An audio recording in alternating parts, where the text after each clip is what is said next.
symbols.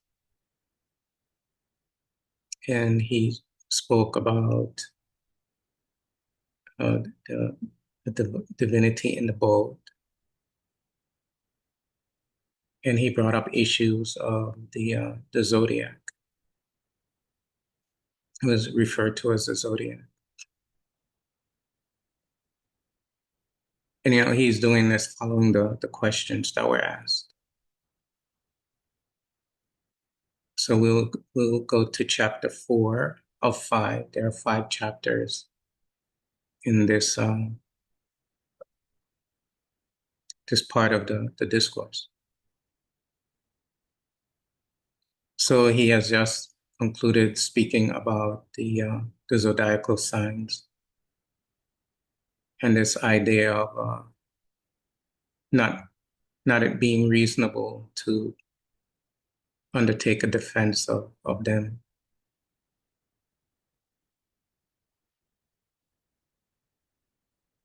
And one of the reasons for that is the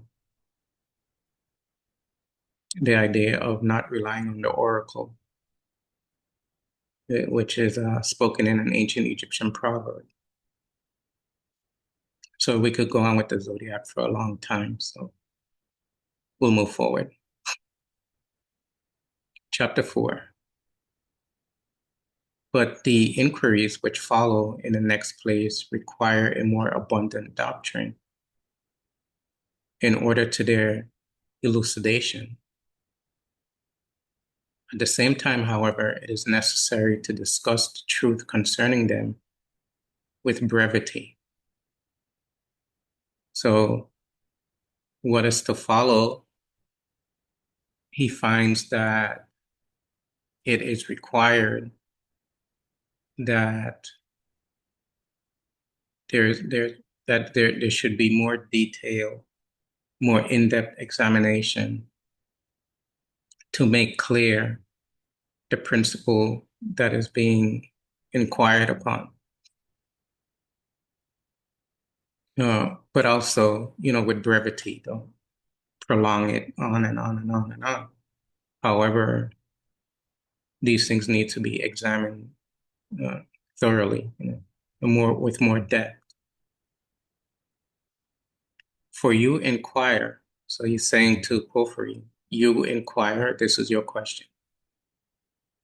What efficacy there is in names that are not significant. And then he continues in his own words, they are not, however, as you think, without signification. But let them be indeed unknown to us, though some of them are known to us, the explications of which we receive from the gods and goddesses. Yet to the gods and goddesses, all of them are significant, though not according to an effable mode, nor in such a way as that which is significant and indicative with men through imagination, but either intellectually, conformably to the divine intellect, which is in us, or ineffably, in a way more excellent and simple, and conformably to the intellect which is united to the gods and goddesses. It is requisite, therefore, to take away all conceptions derived by an abstraction from sensibles and all logical evolutions from divine names. So let's stop there, because there's a lot here. As he said, he wanted to discuss this with more abundant doctrine. So Porphyry is, in his inquiry, he's saying that the names of the divinities are insignificant. So right there, you can see a a divergence with regards to the ancient Egyptian tradition. Because there are many gods and goddesses in the ancient Egyptian tradition, and each of the divinities, especially the major ones, they all have names. So Ab Amun is correcting the inquiry by stating that they have significance, and some of them the names are unknown, but some of them the names are known, and the examinations of the names, or what the names hold, the esoteric nature of the name is explained to the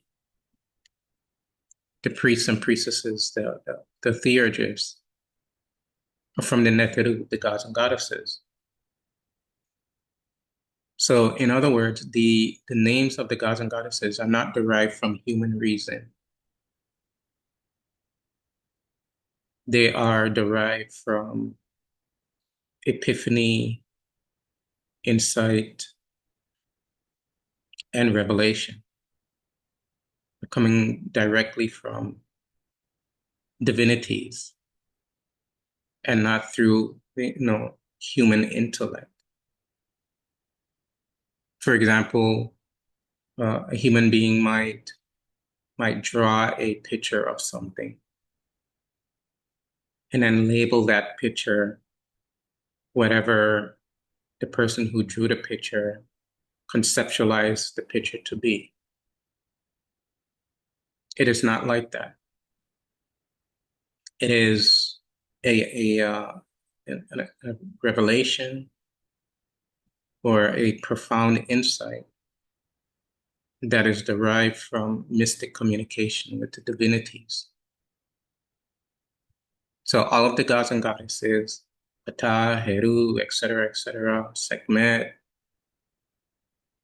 Aset, Tem, Amun, these names are not derived from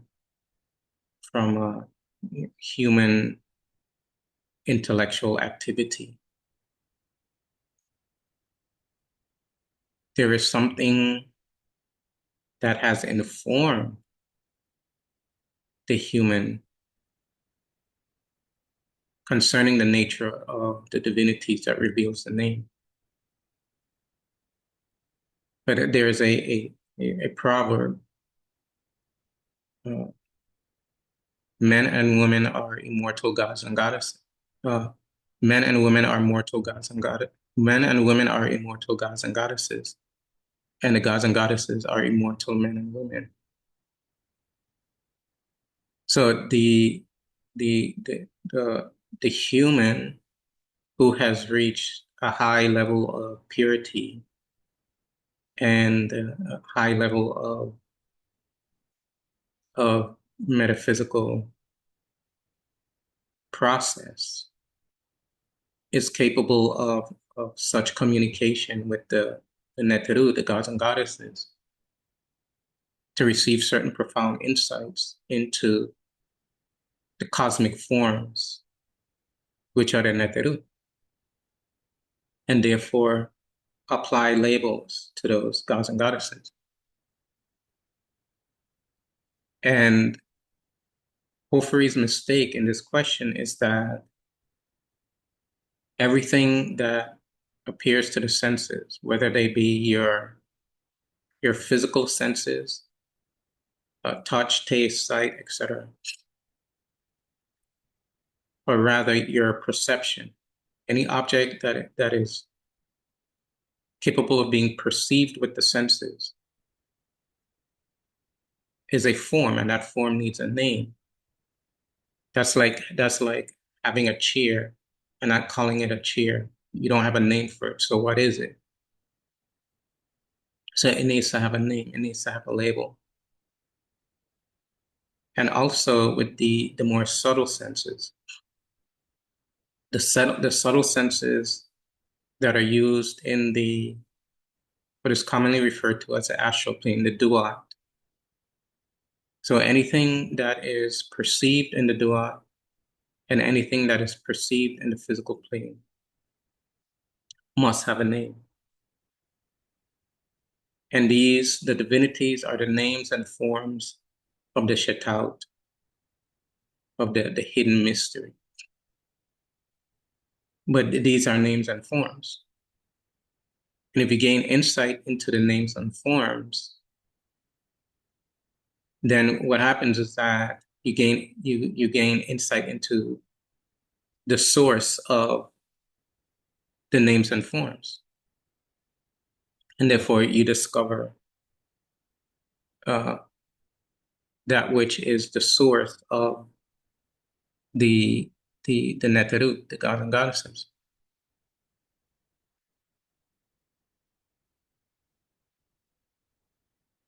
And yet, some of the gods and goddesses don't require so much, uh,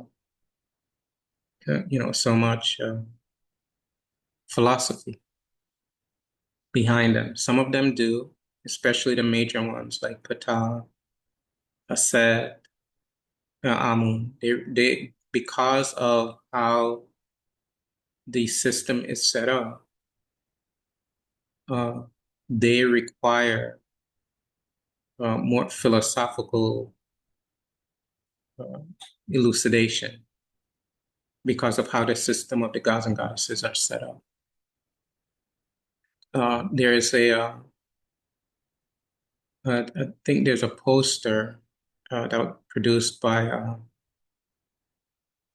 say, by Dr. Martha Ashby that shows the hierarchy of the gods and goddesses. A good book to get for that is The Tree of Life that he wrote. You see the system of the Neteru. And so some of the major gods and goddesses, they require a lot of philosophical nurturing, while there are others, the minor divinity, like even more minor than the major one, that the name itself is sufficient. The point Ab Amun is making is that the names applied to the divinities have great significance because there's something contained in the name that reveals the mystery of the cosmic form that is a god or a goddess, a neteru.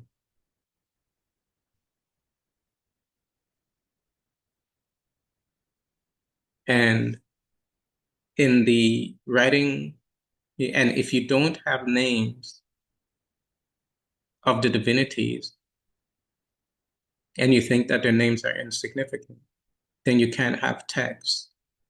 You can't have hieroglyphs. You can't have the temple set up. The system would not work. So you need to have labels, you need to have names for the gods and goddesses for the whole system to be operable, for you to have glyphs, for you to have image of the gods and goddesses, for you to have philosophy. So I'm going to show a small example of that. I'm going to stop share and then reshare.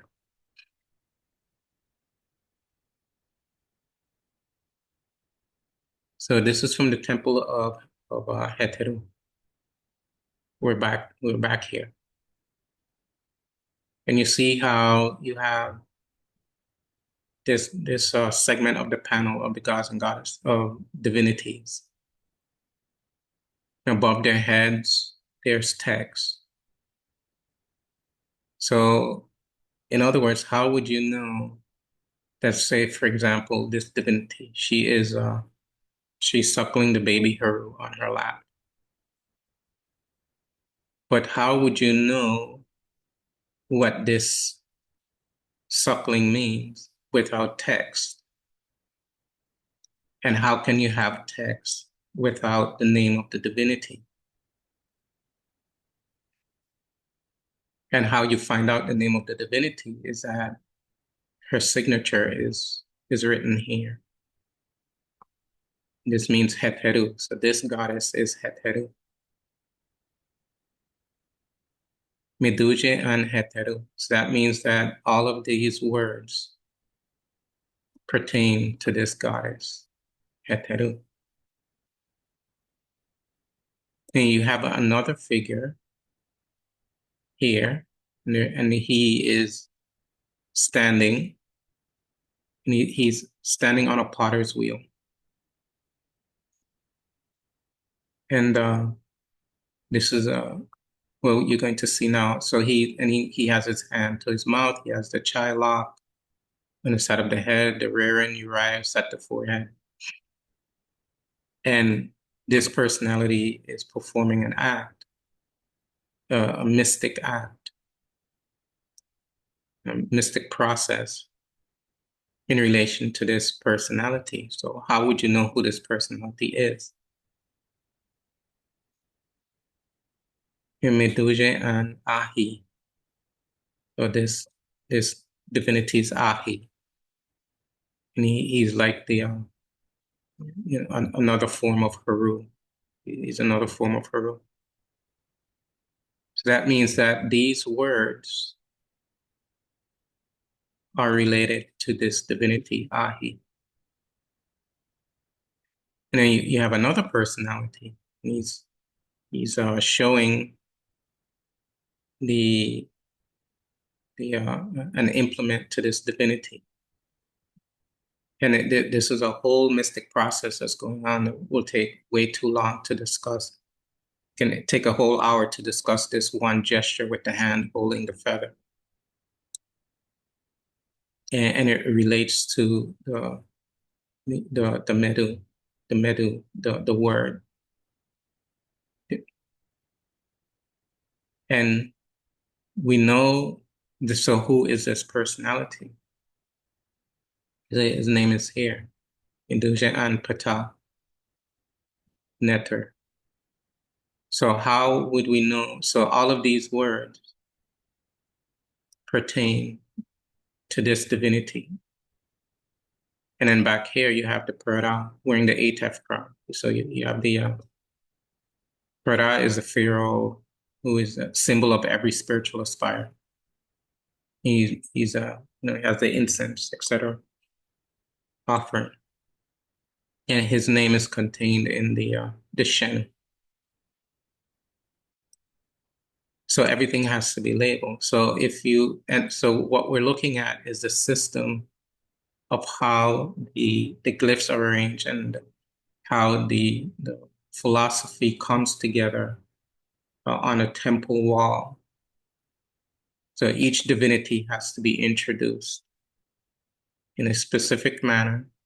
And then the words that follow gives the philosophy and the teaching relating to the motions and the actions that are occurring in the scene. So therefore, the scene and the words are inextricably linked. You have to read both the scene and the words to get the full treatment of what is being shared with the initiates. So I'm going to stop share and then reshare. So so this is this is what he was saying, that some of them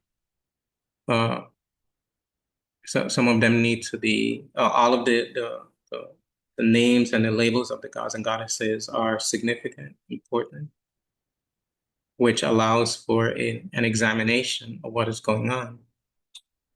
And one key point he made before we go is here, where he says, but either intellectually, conformably to the divine intellect which is in us. This is important. If the divine intellect is within you, What does that say about you? But that divine intellect has to be discovered through the spiritual process of the metaphysics of the mystery system, to discover that divine intellect that is within you. And so the names of the divinities correspond with the divine intellect that is within you. And so in examining the text and what's going on, etc., there's a mystic communication between your intellect and the scene and the words. So, for example, if you're here,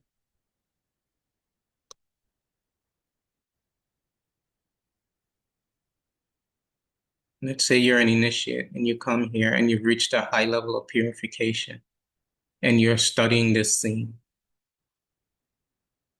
There's something within you, your divine intellect, and this scene with its words that's in a mystic communication.